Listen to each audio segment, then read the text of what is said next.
উম, যে মানুষটার কাছে আমাকে কোনো কিছু লুকিয়ে রাখতে হয় না, আমি যেমন আমি তেমনই থাকতে পারি।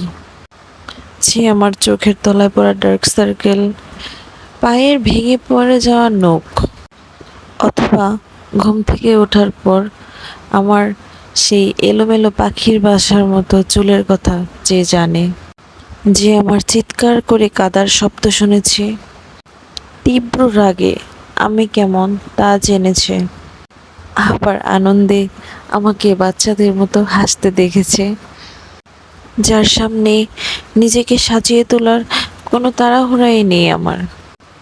ও কি ভাববে, ভাবার দরকার নেই।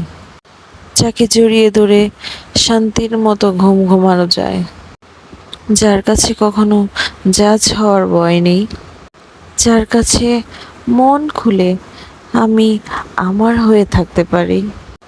মোট কথা, যার সামনে আমাকে আমার মন্দটা লুকিয়ে রেখে শুধু ভালোটা দেখার জন্য অভিনয় করতে হয় না, যার সাথে একটা গোটা জীবন হেসে খেলে কাটিয়ে দেওয়া যায়। জীবনে আর কিচ্ছু না, এমন একজন আসুক, আশ্রয় হয়ে ভালোবাসুক।